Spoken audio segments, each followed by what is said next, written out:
The galactic archives on Selvaris 9 were silent, a silence not of peace but of dismissal. Within the obsidian vaults beneath the ancient twin suns, where the elder species housed the collective records of 10,000 civilizations, a single word had been appended in dim green glyphs next to the human entry: transient. The historian Vothurhul stood before the projection node, his thorax flexing slightly in distaste. A member of the Gireth collective, whose race had survived the sundering epoch and the collapse of the core web, he was not easily impressed. Humanity's entry, barely 19 millennia deep, with erratic cultural patterns and primitive origin, was an afterthought in the grand chronologies of the stars. He activated the scan crystal with a gesture, watching footage of Terran tribal wars, their combustion-era cities glowing like sores against the darkness. The usual spiral of violence, adaptation, and internal collapse. "They won't last another millennia," Vothurhul muttered. He would regret those words. At that moment, in a far corner of the Orion Spur, a battle raged not in space but in thought. Humanity had made first contact 62 years ago, and the galaxy had turned away, not with hostility, no declarations of extermination or conquest, but with quiet disregard. A species so young, so volatile, could not possibly endure the weight of cosmic politics. They were not enslaved, not subjugated, merely catalogued. Yet humans remembered. They remembered the diplomatic corridors of the Thalrai Ascendancy, where their ambassadors were spoken to like children. They remembered the galactic census assigning their homeworld a status barely above a mining moon. They remembered the Zorak Trade Compact refusing Earth entry to the basic economic forums because humans lacked dimensional cognizance. And they remembered being told by a trillion-year-old machine, mined from the vaulted reach, that they would be forgotten. The species who burned their own atmosphere and killed for flags did not rage. They built, in silence, in darkness, away from the watchful eyes of ancient empires. It began in the Belt colonies. The mining rigs on Ceres went dark for 5 months. When they returned to the network, the data uplink transmitted something no one understood: gravitational harmonics woven into a lattice of nuclear fusion pulses. The Alari scientists laughed, until their probe disintegrated 30,000 kilometers from Ceres due to a localized weaponized metric distortion, a gravitational bullet fired like a railgun. Then came the equatorial singularity event at Europa. A human research station, officially studying subice oceans, caused a rupture in subspace 6 microns wide. It had been written off as a failed experiment. In truth, it had been the first field test of what would become the cleft drive. Humanity's second wave did not use wormholes. It cut space, left it bleeding behind them, and stepped into stars no one else had touched. Aboard the KSV Krakatoa, Commodore Lena Mikhailov studied the sensor net from the Kepler expanse. Her ship, forged in the moons of Titan and powered by reactors that ran quantum entanglement through controlled spacetime shears, was part of the Shadow Fleet, an unofficial name for the vessels Earth's fractured nations had united to construct under the Polaris Accords. "Another probe breach, Commodore," said her second, Major Decca Urim. "Origin unknown, but it's transmitting on frequencies resembling precursor relic tones." Mikhailov nodded. She was no stranger to the idea of being underestimated. Her grandmother had watched the skies above Jakarta darken with fire when the first alien vessel skipped across Earth's magnetic field. She, grown up beneath the shadow of a broken world, but Mikhailov had been forged in silence and planning. "Retrieve the probe, full M isolation, no return signal, send a message to the Geneva complex, phrase it in Protocol Omega, they're watching again." Meanwhile, on the Iran riftworld of Q Hantarel, where time was measured in the growth of crystalline thoughts, a debate raged among the ancient Seer Hala. These beings, older than oceans on most worlds, had spent thousands of years compiling species development trajectories. To them, humans were a statistical anomaly. "They have altered 3 galactic constants in under one of their own lifespans," whispered Kriskeen 7, shimmering in spectral anxiety. "That merely makes them reckless," replied Loom Voice Amehel, "not durable. And yet they endure without genetic stasis, without psychic infrastructure. They thrive in vacuum, they eat irradiated flora, they weaponize raw mathematics." Another paused. "They are a spark on parchment, but perhaps not so easily extinguished." In the frontier region of the Jarnal Verge, the Caldron conglomerate launched a diplomatic incursion. Officially, it was a peace envoy. In practice, it was meant to intimidate. 3 capital ships entered human-claimed space, demanding a trade negotiation under cultural submission clauses. They were answered by a single ship. The Vindicator of Dawn, built in low orbit above Enceladus. Not the largest ship, not the most heavily armed, but one that carried a prototype, the Fold Weave Array, When the Caldron cruiser Velanter opened communications with standard authority protocols, they were met with silence. Then the Vindicator fired. The shot never touched the Velanter. Instead, the laws of physics around it changed. Local time-space jittered, their engines screamed in protest, and their command systems froze as the entirety of the cruiser became locked in a stasis field that was neither time nor matter. The Caldron had not been destroyed, they had been edited out. Humanity's message was clear. You ignored us, you thought we would fold or burn, but we learned faster than you predicted. We do not seek conquest, we seek memory. And we will be remembered. Votherhul sat in his private chamber, thousands of light years from the frontier. New data had arrived, unofficial, fragmented but undeniable. Human vessels with anomalous propulsion. Dozens of small skirmishes where entire enemy fleets reported that human tactics defied probability logic. An outpost in the Andros debris field reported an encounter with a Terran vessel that reappeared before it had left. Impossible. He returned to the archive. The word transient still hung in the air. He paused, touched it with a digit. It flickered. A new word appeared below, unofficial, unauthorized. Catalyst. He hissed. Begin formal observation protocol. Update the galactic index on Homo sapiens. Tag them for strategic divergence risk. The archivists moved with unease. The last species tagged for such risk had fractured the Hyvelin web and rewritten 10,000 years of economic doctrine. No one had expected humanity to rise. But now it was too late to stop them. The pages of time had new scars, and they were human. The first confirmed Terran strike against a major power occurred on the edge of the Nerval Fold, where no civilized species dared trespass. The Fold was a dead zone, a scar in spacetime from a long-forgotten war between the Aetherian Choir and the Tross Dominion. For millennia, the Fold had been declared a Class V prohibited zone. That prohibition had been marked, enforced, and respected. Until humans crossed it. They sent a vessel, designation Eidolon, without transponder, without escort, and without explanation. It slipped into the Fold under its own volition and emerged 26 days later from a different edge of the rift, a route thought to be physically impossible. Its exit point had never been mapped because the laws of causality there were fluid, inverted, or broken. When the Thalrai attempted to intercept it, the Eidolon did not respond. It simply passed through the blockade. The Thalrai cruiser Sunethel fired a barrage of kinetic pulses. The weapons struck, but the telemetry showed them detonating behind the vessel, at positions it had not yet reached. The galaxy took notice. For the first time since humans had left their system, the ascended races convened in the Atrial Council, a citadel satellite orbiting the binary stars of Corvinus III. There, beneath the living banners of species who span entire galactic arms, debates flared like solar storms. Most argued containment, some suggested observation. A few, those who'd watched humanity closely, remained silent.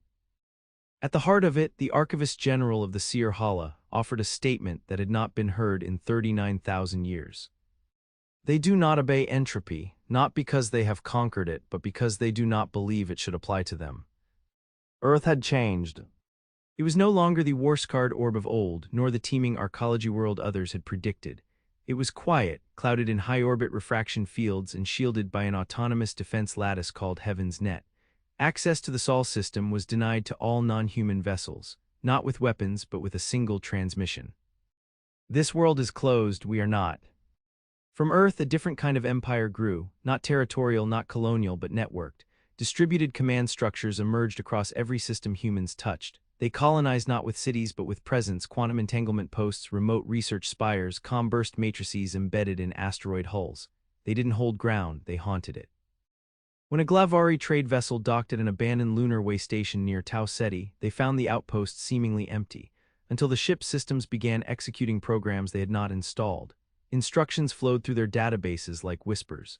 Their comm officer received a vision not in data but in thought of Earth wrapped in stormlight and fire.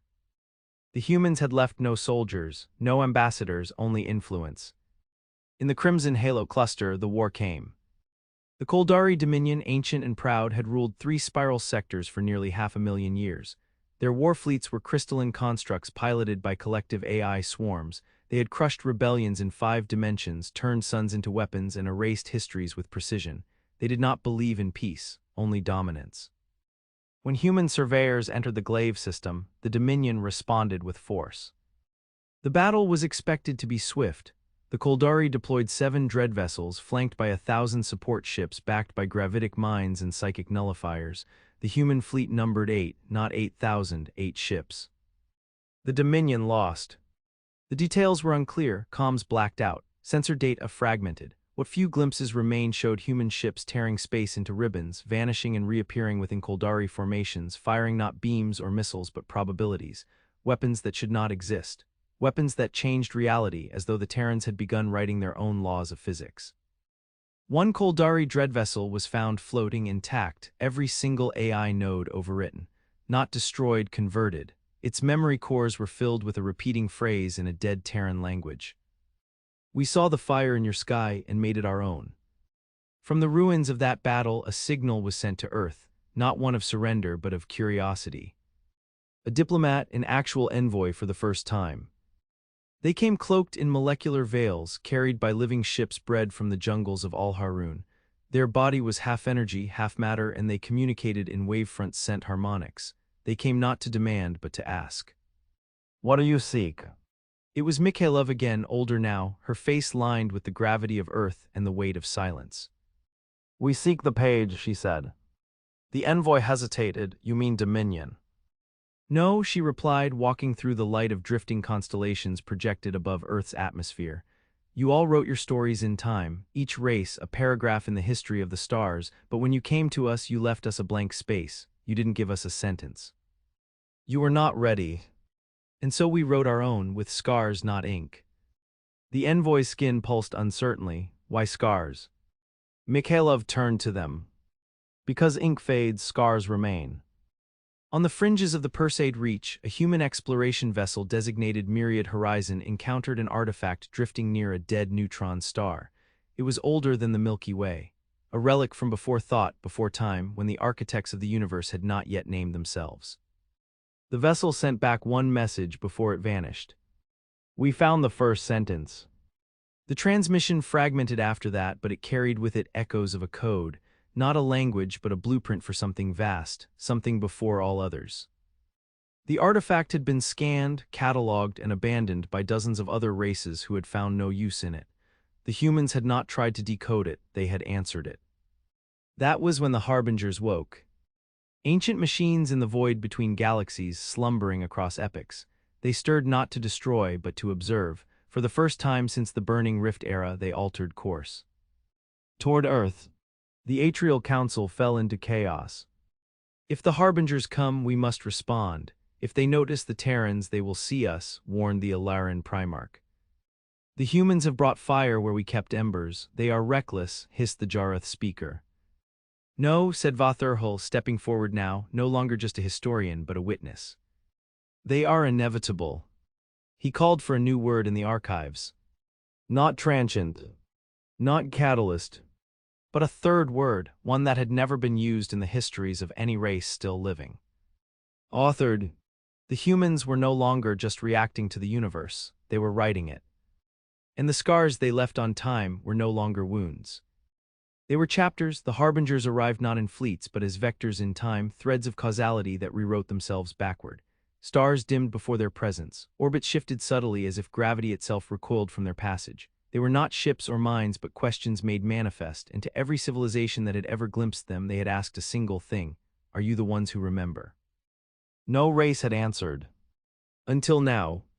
In the black crucible of deep intergalactic space, far beyond the last mapped corridor of the Veiled Arm, humanity's listening Tower 97, stationed on the rogue planet Alessar, responded to the first Harbinger signal.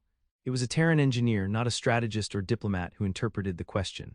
Her name was Aisha Benrawi, and she answered not with protocol but with poetry. We remember our first breath in fire, and every scream that carved us into steel. We remember silence and how we broke it. The Harbingers paused, not stopped, paused. And then one replied. Its message was not a sound, nor a transmission, but a rearrangement of time in a 5-kilometer radius around the tower. Events reversed, conversations replayed in reverse, only to realign themselves as new ideas. Every digital device turned into a fractal representation of its own memory core. The human observers were untouched but transformed.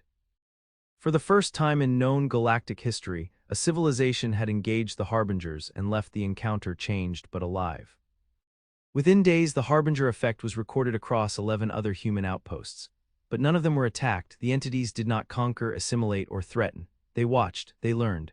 One began to follow a Terran research convoy between Arcturus and Ganthel Prime, mimicking its movement, adapting its pulse frequency to match the human crew's circadian rhythms. It was as though the Harbingers had found in humanity something they had long searched for. Not power, not dominance, but resonance. The Atrial Council fractured. Several member states called for a preemptive strike not on the Harbingers, which were beyond their reach, but on Earth.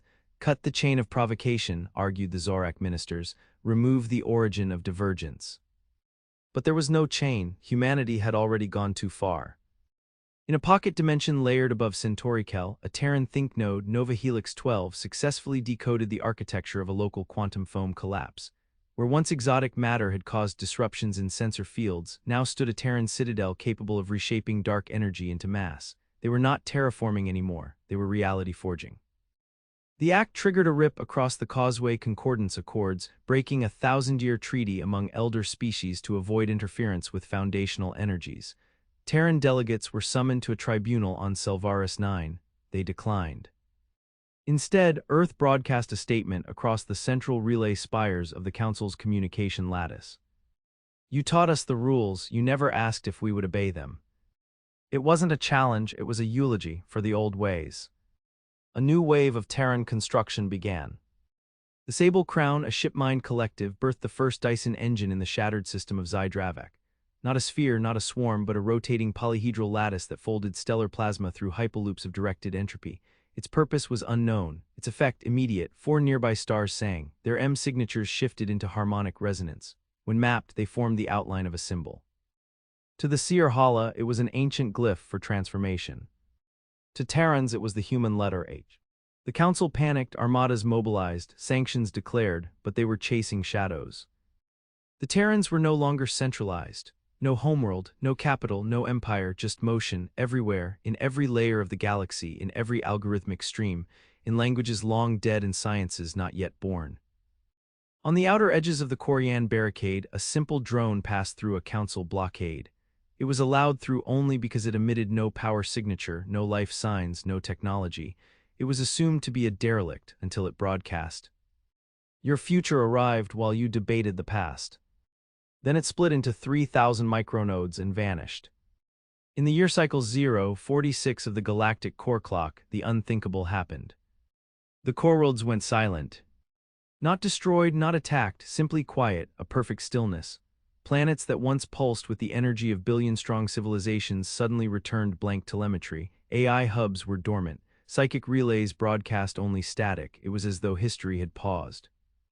And from the center of that silence came a signal, in Terran Lingua Classic. We're not erasing you, we're showing you how it feels. Across the Rim territories, younger species took notice. The Felindari Confederacy, long subordinated to Council doctrine, opened trade with Terran border clusters. The Drakh nomad unions declared neutrality and offered safe harbors for Terran research stations. One species, the Kavit, who had lost their son to Council-induced economic collapse, went further. They aligned, not politically, not militarily. Culturally, their young began speaking Terran dialects, studying Terran histories, quoting human philosophers. We don't follow them because they're strong, said the Kavit Prime Orator. We follow them because they remember what it means to struggle. In the hidden moon vaults of the Wreath Spires, the ancient venerants began to stir. They had survived every cycle of galactic rise and fall by removing themselves from causality, weaving themselves into the unseen threads of possibility. They had watched stars be born and forgotten. They now turned their attention to humanity. What are they? Asked the Wreath Keeper. No consensus, too short-lived to predict, too unstable to contain, yet every action rewrites 1,000 timelines. A younger venerant answered. They are not an anomaly, they are the response to the long silence. Earth itself, long thought irrelevant, became a pilgrimage site for the bold, the desperate, the curious. Access was still denied. No outsider set foot on the surface, but they came to orbit, to gaze down through the clouded shields, to witness the origin. There amid the static and storm, they saw something impossible, a monument, not massive, not ornate, just a single hovering inscription burned into the atmosphere by orbital plasma. We were told we were fragile. We turned fracture into foundation. The inscription changed every day. It pulled from human literature, war logs, anonymous code snippets, childlike questions left in deep space relay messages. No pattern, no author, just the collective voice of a species that refused to vanish.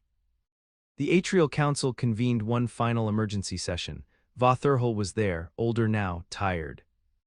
The humans are not rising, someone said. They have risen. This is the age of their authorship. What do we do?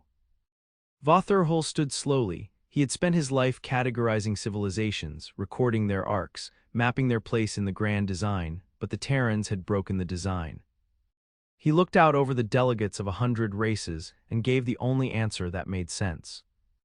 You adapt, he said, or you turn to footnotes in their story. The first sign that time itself had begun to bend around humanity came from the Ordo Kether Seers, an ancient order of chronotheologists who mapped temporal eddies around significant civilizational shifts. For 10,000 years, their predictions had held absolute precision.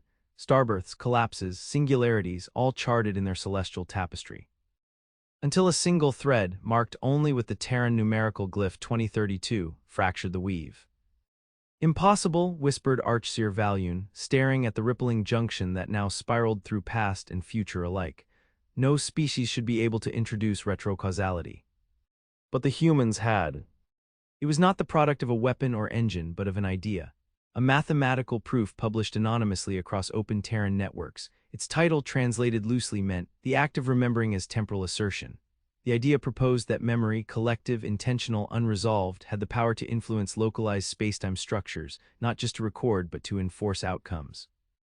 The proof should have been a theoretical curiosity. Instead, it became a weapon. Not through violence, but through narrative. In the Tarn Void Bastion, an empire of synthetic intelligences who worshipped algorithmic stability, entire planetary processors began experiencing computational hallucinations. Simulations showed the impossible, Terran victories in battles that had never occurred, conversations with humans that had never taken place. Yet when the Tarn searched the data, they found physical evidence of these events: tactical debris, displaced mass, altered orbital trajectories. History was being backfilled by human belief. Terran vessels began to appear in places long forbidden. Near the Eye of Drellan, where dimensional blade had consumed a sun. Inside the fractal labyrinths of the Null God Wound, where information degraded faster than it could be processed. Even within the ruins of the Vankari sleep mines, once thought unreachable due to the psychoreactive mists that erased conscious thought. Humanity did not terraform these places, they did not colonize them, they understood them, left messages, monuments, tools. And they listened. Each time the area stabilized, not through brute force or shielding, but because humanity brought something different, context. They gave meaning to entropy, a shape to ruin, as if even the dead corners of the universe had simply been waiting for someone to tell their story. Meanwhile, the Terran experiment known as the Archive Beyond Light came online. It was not a library, not a database. It was a sentient, evolving neural manifold that collected not knowledge but perspectives. It invited alien minds to experience moments through human memory. A Thalrai priest saw the trenches of Verdun. A Seer Hala historian felt what it meant to hold a child during a bombing. A Glavari merchant remembered the sound of dry leaves underfoot before a thunderstorm. The archive did not ask for tribute or allegiance. It offered only one gift: empathy. It spread faster than any virus, any fleet, any doctrine. What had once made humans different, their chaos, their emotion, their irrational, aching hope, now became the most precious resource in the galaxy. Species began to change. The unbound Stellan order, long isolated behind 10-dimensional recursion gates, opened for the first time in 100,000 cycles. They sent a delegation to Earth bearing a sculpture encoded with emotional resonances: joy, grief, love. The Fail mind continuum fragmented into separate individual units, something they had sworn never to do, just to experience loneliness, so they could better understand humans. And among the children of the Drakh nomad unions, a new faith began to emerge. Not a religion, a commitment. It had no temples, only this creed: we are the memory of those who endured. We are the voice of what came after silence. In the upper orbits of the fading red giant Silath V, a new Terran construct bloomed: the spindle. It was not a weapon, it was not a station. It was a seed. 17 kilometers in height, woven from living metal and reality-folding fiber, it anchored itself in decaying orbit and began to emit pulses into adjacent timelines. Not messages, not ships, concepts, potentials. instructions on how to be something different, something more. Within 3 cycles, alternate timeline civilizations began to coalesce in subdimensional echoes, not copies, children, branches from futures that had never happened now unfolding. The council could not comprehend it. "Have they become gods?" asked the Jareth speaker, voice like clicking blades. "No," said Vathurhul, now speaking through synthetic life extension protocols and crystalline voice amps. "They have become authors not only of history but of possibility." But not all welcomed the change. In the depths of the shroud between stars, an alliance of purest species formed, the Continuance Pact, 12 powerful empires, each with a vested interest in galactic stasis. They deployed silence fields, chronolock bombs, anti-thought virals. They aimed not to destroy humanity, but to erase the conditions that had allowed it to rise. They targeted early colonies, historic archives, relics of first contact. Memory was their battlefield. And for the first time in decades, Terrans fell. Sidera Station collapsed in fire. The moons of ETH-14 were rendered inert. The skybridge network of the Myriad Belt was shattered. But from the ashes rose something even the Pact did not expect, not vengeance. Unity. Races who had never aligned under human leadership now rose beside them, not as subjects, not as allies, but as co-authors. The Kavit, the Felindari, the Orax Myceliads, even splinters of the Council itself, historians, thinkers, quiet observers stood forward and declared their place. Not in resistance, but in the story. In retaliation, the Terrans did not strike with fleets. They deployed the long silence, a weapon of pure narrative isolation. Entire Pact worlds found themselves unreferenced in the archive, unspoken, unremembered. Their comms fell silent. Their cultural artifacts vanished from relational context. They were not killed, they were simply left out, forgot not by war but by will. In the vacuum of attention, they crumbled. Because in a galaxy built on meaning, to be forgotten is worse than to die. The Harbingers returned. This time in form. Massive structures of twisting geometry, orbiting systems that had once been silent. Their voices were symphonies of collapsed time. They did not speak in words, they revealed truths. They had waited eons for a species who would not seek power but understanding, and now they offered the last gift. Not knowledge, but authorship of the next cycle. The universe itself, they revealed, was recursive. Civilizations rose, fell, and left behind fragments to guide the next. Most failed to heed them. A few built temples. A rarer few tried to become the fragments themselves. Only one, in all of history, had written itself forward fast enough to catch up with the authors of reality.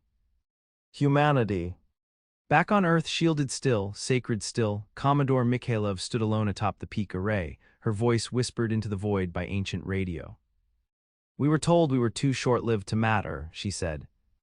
She looked up at the stars, now blooming with Terran constellations, each one a story, a scar, a memory engraved. "But we made time our medium, and now it remembers us.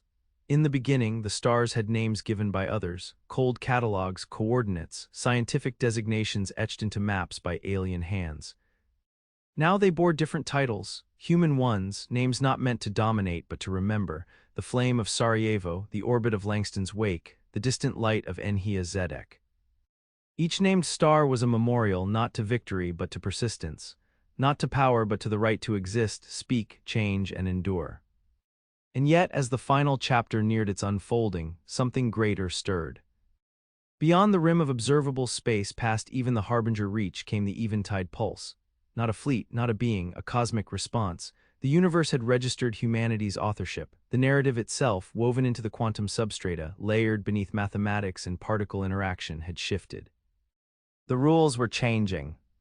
A ripple moved through existence. Stars flickered in patterns that mirrored Terran heartbeat rhythms. Black holes began emitting radiation signatures that, when decoded, formed symphonic structures identical to Beethoven's Ninth. The universe had begun to speak back. The Continuance Pact collapsed within weeks. With their erasure protocols unraveled by the shared will of aligned species, their doctrines fell into irrelevance. The children of their empires rose and walked away from ancestral chains. 1,000 worlds turned their backs on the silence of fear and moved toward the chorus of becoming. The Pact's last bastion, the Bastille of No Time, imploded from within when its lead strategists, once minds of pure calculation, broke from consensus. One had witnessed the archive beyond light and experienced grief for the first time. Another defected after dreaming of Terran seas, waves endless and forgiving. They were not conquered. They were invited to remember what they had lost. Humanity did not declare dominion. There were no empires drawn in star maps, no central authority, no throne in Sol. Instead, they authored the great accord of narrative continuance, a compact not of laws but of truths. It was not mandatory. It had no enforcement mechanism. Yet over 80% of known species, many long distrustful of each other, signed it. Because the accord offered something no other civilization had dared to imagine. A galaxy where stories, not strength, define legacy. A future where remembering each other mattered more than outlasting. The Harbingers inscribed the accord into the mass of a neutron star, converting its spin into a living archive. Time travelers, species yet unborn, and quantum-exiled consciousnesses all began to flock to its orbit. Not because it was safe, but because it was true. On the fractured moons of the Verges Rift, the final Terran project came online, the living lexicon. An artificial biosphere made of memory, where each life form, each wind current, each light beam was shaped by real experiences drawn from across the galaxy. It was seeded with thoughts from thousands of species. Their history was not read. It was walked. Visitors could step into a storm that remembered the death of a warrior poet, swim in a river that carried the grief of a lost colony, climb trees grown from the laughter of children in the aftermath of war. It was not a monument. It was an invitation. To remember, to belong, to contribute. And still, humanity did not stop. They pushed farther into the deep veil where matter itself flickered between states where no signal had ever returned. They did not send fleets but voyagers, artists, orphans, survivors, thinkers too broken or too strange for the old world. Each went with a single directive: go beyond knowing. It was from that expedition that the final transmission arrived, not from machines or coded arrays but as a dream. A vision shared by thousands of species simultaneously, in unison, unprovoked. It showed a garden not perfect, overgrown, wild. At its center, a tree with roots of starlight and bark made of scar tissue, its branches bloomed with memories. And beneath it a plaque. To those who were written off. You made your own pages. And now we all read by your fire. The Atrial Council disbanded not by force but by consensus. The Sierhala historians turned their grand vaults into open gardens of shared experience. The Gireth Collective, once cold and distant, reclassified humanity's file once more. There were no longer just 3 words. There was only one. Enduring. Earth in its quiet vigil finally opened. Not to all, not to many, but to those who had stories to tell, wounds to tend, truths to plant. The skies over the Pacific shimmered with gravitational symphonies. The sands of the Sahara echoed with the dreams of forgotten species. The lights of Antarctica formed symbols that meant healing. And on the old continents, among ruins and cities, the descendants of the fractured Terran nations welcomed them not as victors but as siblings. Not as conquerors but as rememberers. In the end, humanity did not become rulers. They became scars on the page of time, not wounds to be hidden but reminders of pain endured, lessons carved in fire and blood, and memories that refused to be forgotten. They had been written off, dismissed, ignored, but through adaptation, ferocity, and a relentless refusal to stay silent, they had engraved themselves into the very framework of the cosmos. And in every whispered legend, in every newborn myth, across 1,000,000 star systems and 1,000,000,000 skies, their story now ended with the same final line. We were fragile once, but we remembered, and we made the galaxy remember us.